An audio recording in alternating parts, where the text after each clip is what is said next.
Buonasera, benvenuti all'edizione domenicale del notiziario di Prealpina.it, che apriamo con l'aggiornamento sull'emergenza sanitaria.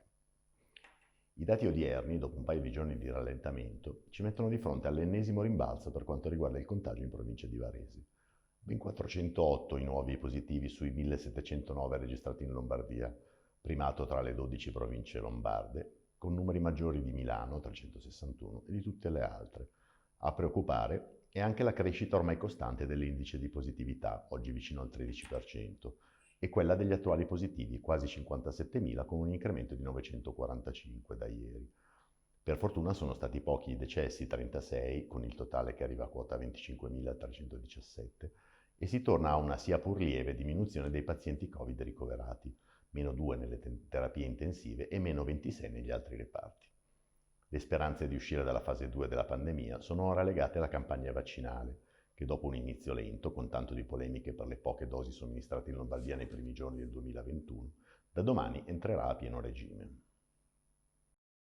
Passiamo ora alla cronaca. Fa rumore il caso di una donna che il giorno di San Silvestro a Legnano, in vista dell'imminente cenone di Capodanno, ha riempito all'inverosimile il carrello della spesa di delicatezze e cibi prelibati per un valore di quasi 1.000 euro.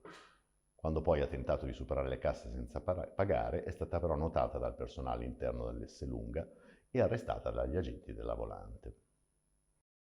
Non mancano in questi giorni di festa anche gli odiosi episodi di vandalismo ai danni di luoghi di culto. In particolare a Gorla Minore sono finite nel mirino la chiesa parrocchiale di San Lorenzo e la chiesa di San Nazzaro Ecesso di Prospiano. Sotto accusa un gruppo di giovanissimi che ogni sera bivaccano sul sagrato tra musica alta e schiamazzi.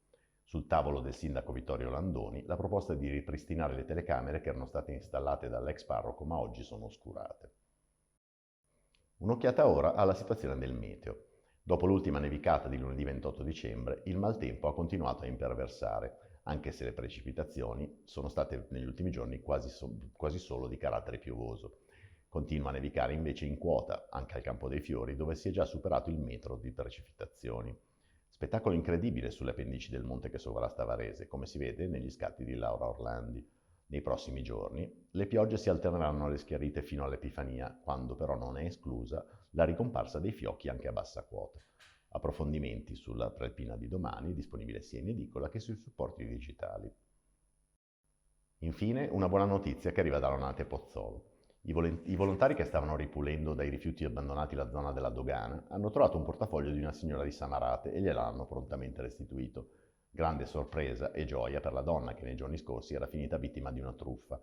Al ritrovamento dei suoi preziosi documenti ha ricompensato i volontari della Onlus Ripuliamolo con una somma di denaro. E con questo è tutto, vi diamo appuntamento a domani e vi auguriamo una buona serata.